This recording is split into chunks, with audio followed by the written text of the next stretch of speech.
Mock test में हम ये देखते हैं कि हमें क्या आता है, उसके साथ साथ हम ये भी देखते हैं कि हमें क्या नहीं आता। पर सेकंड पार्ट पे लोग कम फोकस करते हैं, कोई देखता नहीं हमें क्या नहीं आता। सारे आपको क्वेश्चन को एक एक स्टेप में सॉल्व करने की जरूरत नहीं है। आपके कोई 9-10th का पेपर नहीं हो रहा या कॉलेज का एग्जाम नहीं हो रहा कि आपको स्टेप्स के मार्क्स मिलेंगे। जय हिंद एवरीवन। जितने भी स्टूडेंट्स इन दिनों मॉक टेस्ट लगा रहे हैं, वो ये प्रॉब्लम्स तो जरूर फेस करते होंगे कि मॉक्स में मार्क्स आपके काफ़ी फ्लक्चुएट कर रहे हैं। उसके बाद ये भी कई लोग एनकाउंटर करते हैं कि एक बार स्कोर इंक्रीज होने के बाद मार्क्स ही नहीं बढ़ रहे। तो देखो, इस वीडियो को चाहे 2x पे देख लेना, पर पूरा देख लेना, क्योंकि जो एडवाइस दूंगा आपके काम की होगी। सबसे पहले बात करते हैं प्रीवियस ईयर क्वेश्चन की। तो देखो, जो मॉक्स लगा रहे हैं उनसे उससे पहले वो प्रीवियस ईयर क्वेश्चन लगा लो, क्योंकि प्रीवियस ईयर क्वेश्चन ही रियल एग्जामिनेशन के क्वेश्चन है जो पिछले कुछ सालों में एग्जाम में आए हैं।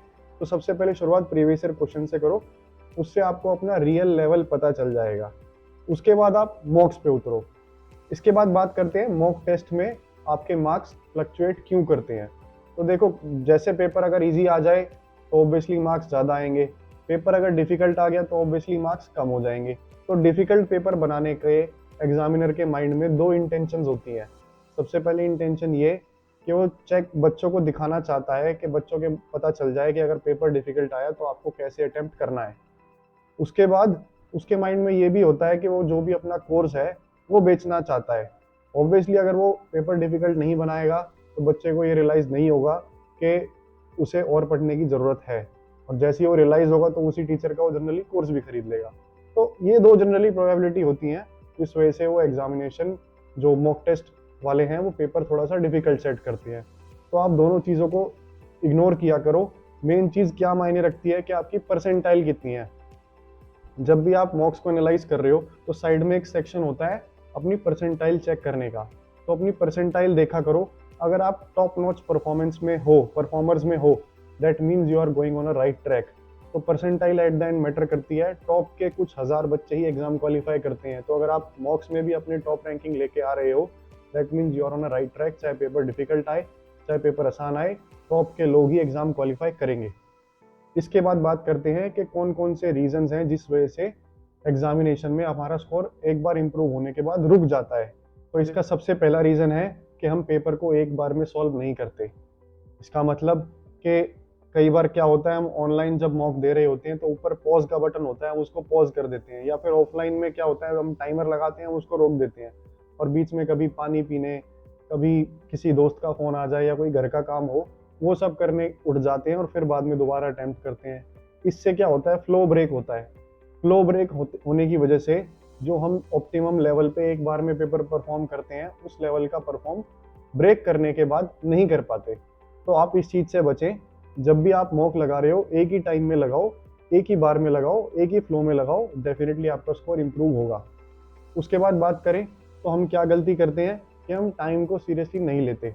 फॉर एग्जाम्पल, इंग्लिश और जीएस में हम पेपर को 1 से 1.5 घंटे में सॉल्व करके बैठ जाते हैं और उसको सबमिट कर देते हैं कि भाई अपने तो पेपर कर दिया, अपन नहीं करेंगे। और सेम केस मैथ्स में है। मैथ्स में बस उल्टा हो जाता है कि हम चाहते हैं कि थोड़ा 15-20 मिनट का टाइम एक्स्ट्रा मिल जाए, आधा घंटा एक्स्ट्रा मिल जाए, उससे हम मैथ्स के 2-4 क्वेश्चन और सॉल्व कर लें, और अगेन टाइम की वैल्यू हम नहीं समझ पाते। तो दोनों ही केस में आप टाइम मैनेज करना सीखो। कैसे करना है, आपको पूरी वीडियो देखोगे आपको पता चल जाएगा। तीसरा रीजन है कि सेम टॉपिक्स हम मॉक टेस्ट में अटेम्प्ट करते हुए बार बार गलत करते हैं। तो वो चीज़ें कैसे पता चलेंगी, वो चीज़ें पता चलेंगी एनालिसिस से। तो जो लोग भी मॉक लगा रहे हैं, जितना टाइम वो मॉक्स अटेम्प्ट करने में दे रहे हैं उतना ही टाइम एनालिसिस में दो, क्योंकि जितना इंपॉर्टेंट अटेम्प्ट करना है उससे ज़्यादा ही इंपॉर्टेंट है उसको एनालाइज करना। अगर एनालाइज ही नहीं करोगे तो अपना स्कोर इंप्रूव कैसे करोगे। पता तो चले अपनी कमियां क्या आ रही हैं, उस हिसाब से एनालाइज करके इंप्रूव करो। डॉक्टर भी तो आपके साथ ऐसे ही करता है, पहले आपको टेस्ट लिख के देता है, बीपी शुगर, तभी तो आपको दवाई देता है। तो ऐसे ही आप खुद के परफॉर्मेंस के साथ करो, पहले एनालाइज करो, देखो क्या क्या टॉपिक आपके कमज़ोर हैं, उसको इम्प्रूव करो। कुछ टॉपिक्स मैं भी ऐसे बताऊंगा तो जनरली बच्चा मॉक टेस्ट में गलत करता है, क्योंकि देखो एक्चुअल में मॉक टेस्ट का मतलब क्या है। मॉक टेस्ट में हम ये देखते हैं कि हमें क्या आता है, उसके साथ साथ हम ये भी देखते हैं कि हमें क्या नहीं आता। पर सेकंड पार्ट पे लोग कम फोकस करते हैं, कोई देखता नहीं हमें क्या नहीं आता। एक्चुअल में इंप्रूवमेंट वहीं से ही आएगी जो उन चीज़ों पे फोकस करेगा कि हमें क्या नहीं आता। तो उन चीज़ों पे ही फोकस करो। कुछ चीजें मैं बताता हूँ जो जनरली बच्चा एग्जामिनेशन में गलत करता है। जीएस की सबसे सिंपल चीज है, जीएस में जितनी थ्योरी पढ़ोगे उतनी अच्छा है। मॉक टेस्ट में जो चीज नहीं आ रही, जो टॉपिक्स ऐसे हैं थोड़ा थोड़ा पढ़ के आप इंप्रूव कर सकते हो स्कोर, उन टॉपिक्स को पढ़ लो। जो बार बार चीजें गलत हो रही हैं वहां से आप अपना जीएस में स्कोर इंप्रूव कर सकते हो। जीएस का एकमात्र इलाज है, जितना पढ़ोगे उतना इंप्रूव करोगे। अब बात करते हैं मैथमेटिक्स की। मैथमेटिक्स में आप दो तीन चीजें ऐड करो। सबसे पहले तो डायरेक्ट फॉर्मूला लगाओ। सारे आपको क्वेश्चन को एक एक स्टेप में सॉल्व करने की जरूरत नहीं है। आपके कोई 9-10th का पेपर नहीं हो रहा या कॉलेज का एग्जाम नहीं हो रहा कि आपको स्टेप्स के मार्क्स मिलेंगे। डायरेक्ट फॉर्मूला लगाओ, कोशिश करो जितना छोटे से छोटा उसको सॉल्व करो और उसको टिक करके आगे बढ़ो। दूसरी चीज आप क्या कर सकते हो, उसमें ऑप्शंस के साथ खेल सकते हो। फॉर एग्जाम्पल अगर पाई वाला क्वेश्चन आ रहा है कुछ, तो पाई में चेक करो कि 11 का टेबल से कुछ ना कुछ कैंसिल होगा या 7 के टेबल से कैंसिल होगा, तो फटाफट उसको ऑप्शन एलिमिनेशन से चेक करो कि कौन कौन सा 11 के टेबल में आ रहा है, 7 में आ रहा है, वहां से आप उसको जल्दी अटेम्प्ट कर सकते हो। तीसरा है अप्रोक्सीमेशन। हमें कई बार पता चल जाता है कि इसका जो आंसर होगा 100 से 200 के बीच होगा, तो अप्रोक्सीमेट वैल्यू के हिसाब से हम ऑप्शन टिक कर सकते हैं। पूरा क्वेश्चन सॉल्व करने से हमारा टाइम बच जाएगा। तीसरी चीज, अपने बेसिक्स अच्छे करो, कैलकुलेशन स्पीड बढ़ाओ। फॉर एग्जाम्पल आपको 1 से लेके 30 तक स्क्वायर सारे याद होने चाहिए। उसके बाद जितने भी क्यूब्स हैं 20 तक वो याद होने चाहिए। क्यूब रूट्स और स्क्वायर रूट्स भी याद कर लो। उसके साथ साथ ट्रिपलेट्स, जो भी इंपॉर्टेंट ट्रिपलेट्स हैं वो भी आपके दिमाग में होनी चाहिए। वो भी ट्रिग्नोमेट्री वाले क्वेश्चन में आपको या इस तरह के जो भी क्वेश्चन आएंगे वहां पे हेल्प करेगा। Last but not the least thing कि आप मैथ्स का पेपर 2 फेज में सॉल्व करो। ऐसा नहीं कि आप एक ही फ्लो में पूरा पेपर कर रहे हो और कोई क्वेश्चन ऐसा अटक गया कि आप उस क्वेश्चन को लेके बैठ गए और आपके 2-4 मिनट खराब हो गए। वो 2-4 मिनट खराब होने की वजह से लास्ट के 2-4 क्वेश्चन आप देख भी नहीं पाए। तो ऐसे मत करो, पेपर को 2 फेज में सॉल्व करो। कैसे सॉल्व करना है वो मैं आपको बताता हूँ। पहले फेज में वो क्वेश्चन सॉल्व करो जो 20 से 25 सेकंड में आपके एकदम से देखते ही सॉल्व हो रहे हैं, फटाफट टिक करते हुए जा रहे हैं। उसके साथ साथ उसी फेज को सॉल्व करते हुए उन क्वेश्चन को सर्कल भी कर लो जिन क्वेश्चन को आप देख के कह सकोगे ये मुझे आता है, बस 1-2 मिनट में मुझे कैलकुलेशन में टाइम लग सकता है, इसको सेकंड फेज में देख लूंगा। इससे क्या रहेगा, आपके 30-35 क्वेश्चन पहले फेज में फटाफट सॉल्व हो जाएंगे। तो अपनी कट ऑफ तो क्लियर हो चुकी है और ठीक ठाक मार्क्स भी आ गए। अब फाइट मारो सेकंड फेज में स्कोर इंप्रूव करने की।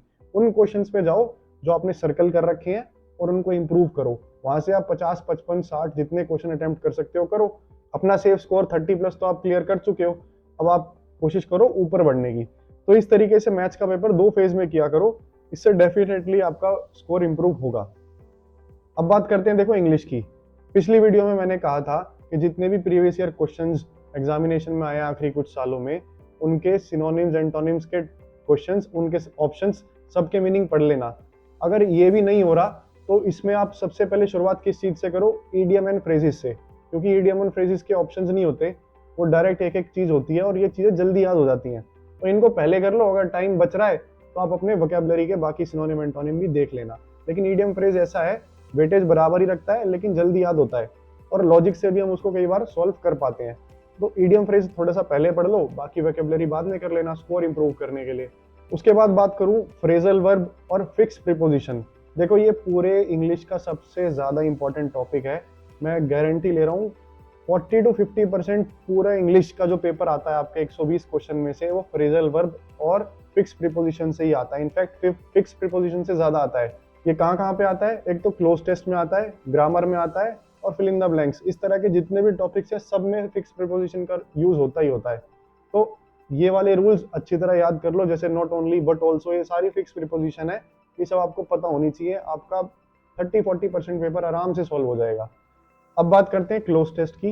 तो cloze test reading comprehension, grammar और वोकैबुलरी तीनों का टेस्ट है। तो इसमें अगर आपके 8 नंबर भी आ रहे हैं 10 में से तो आपका स्कोर सेफ है, ज़्यादा चिंता वाली बात नहीं है। लेकिन अगर इससे नीचे स्कोर आ रहा है 6 या 7 या 5, तो आपको इस चीज़ पे वर्क करने की ज़रूरत है। इस चीज़ पे वर्क आप कैसे कर सकते हो, आप जितनी ज़्यादा रीडिंग करोगे ये चीज़ उतनी ज़्यादा डेवलप होगी। न्यूज़पेपर भी पढ़ सकते हो आप, न्यूज़पेपर पढ़ोगे ये सारी स्किल्स अपने आप इंप्रूव होंगी। इसके साथ साथ प्रीवियस ईयर क्वेश्चन लगा लो जितने भी आपके आए हैं, CDS या NDA दोनों के क्लोज टेस्ट के। और अगर आपको CGL लेवल के या फिर बैंकिंग के भी लगाने आप वो भी लगा सकते हो, अगर आपको क्वेश्चन लिमिटेड लगे तो। इससे भी आप अपना स्कोर इंप्रूव कर सकते हो, क्योंकि जितनी ज़्यादा प्रैक्टिस करोगे उतना ज़्यादा इंप्रूवमेंट इसमें आएगी। तो ये थी कुछ ऐसी टिप्स जिनको आप अप्लाई करके आप अपने मार्क्स 10 से 15 मार्क्स इम्प्रूव कर सकते हो। एक हफ्ते बाद मैं दावा ठोक के कह रहा हूँ, अगर आपके 10 नंबर इम्प्रूव नहीं हुए इन चीज़ों को फॉलो करके, तो आप मुझे बोलना कमेंट सेक्शन में। It will definitely help you to improve your score. तो ये था इस वीडियो का एंड। अगर आपको ये वीडियो पसंद आ रही है तो ये वीडियो उन लोगों को शेयर कर देना जो अपने एग्जाम की काफ़ी सीरियस तैयारी कर रहे हैं। Thank you so much. जय हिंद।